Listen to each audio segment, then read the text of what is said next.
Hey, this is Paul, and we're going to install a clamper on this bike. This is a Surly Krampus with an ice cream truck fork.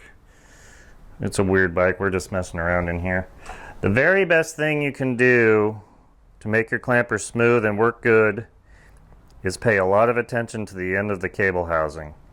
So you put your housing in there and you trim it and you get it all trimmed and you cut it. And then you'll notice it's very rough in there. And you're gonna, if you cram a cable in there, there's gonna be drag. So what I like to do is take a pokey thing, poke that liner, poke a nice hole in it.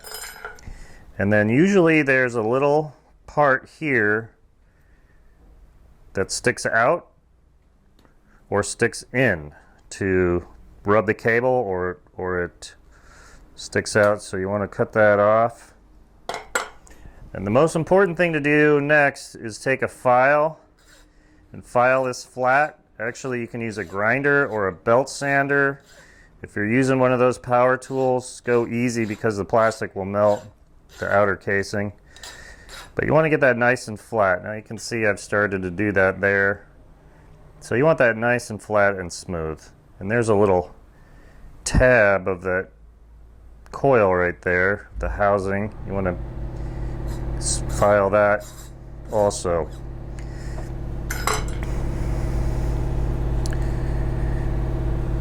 So we prepare our housing, and then we put our end cap on, our ferrule.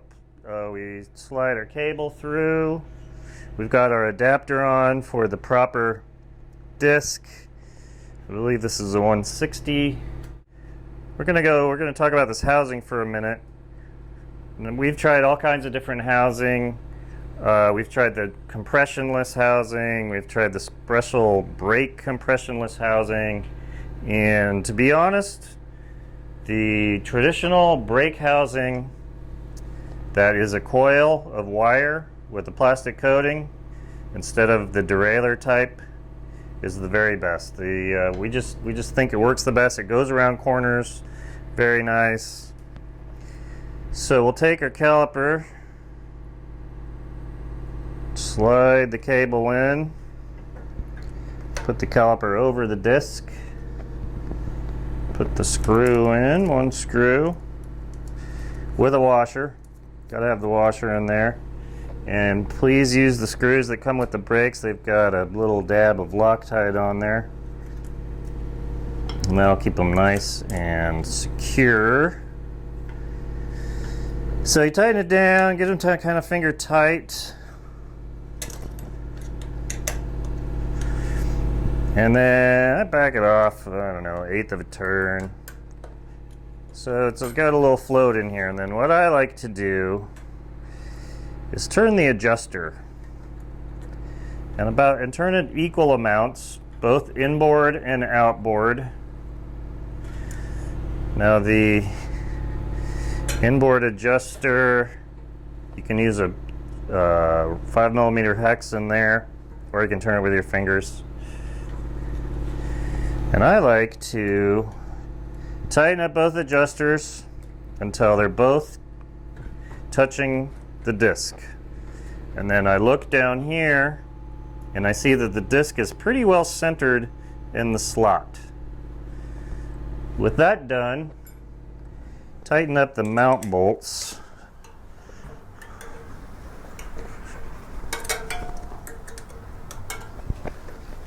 And this will center the caliper over the disc,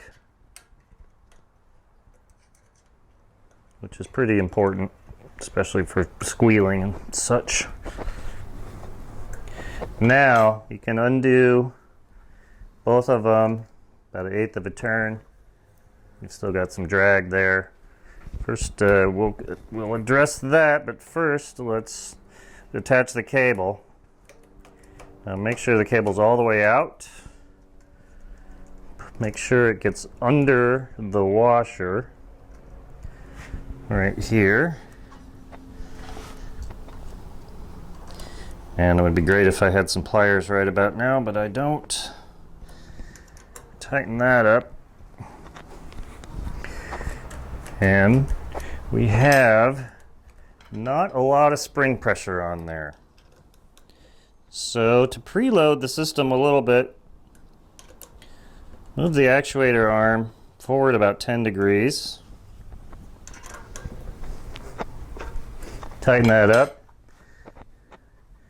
And back off your pistons so we get some good turning, we don't have any friction. And there we go. There might be a little bit in there. Now we're looking good. And you can see the disc will flex over to the fixed side. And that's the way it's supposed to work. We only use one actuating arm. And then to fine tune, you want to get your pads pretty close. My outboard pad was pretty far away. And we also provide a barrel adjuster, which a couple turns will take most of the slack out or all the slack out of the system. And I'm liking that a lot. So lots of things to play with here to get it feeling just right. You got your outer, you've got your inner pad adjusters, you've got the actuator arm position, and you've got a barrel adjuster. Now with all those things, we got our wheel turning smoothly and stopping. Put your end cap on there, a couple of crimps, nice and clean. Keeps that end from fraying and getting nasty. Now, you're ready to ride your bike. One very important aspect with our brake here is both the pads and the mechanism take 3 rides to really bed in.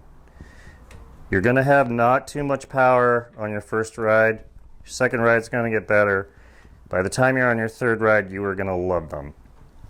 And the thing about these brakes is they only get better the more you ride them, so get out and ride a lot. Thanks for listening.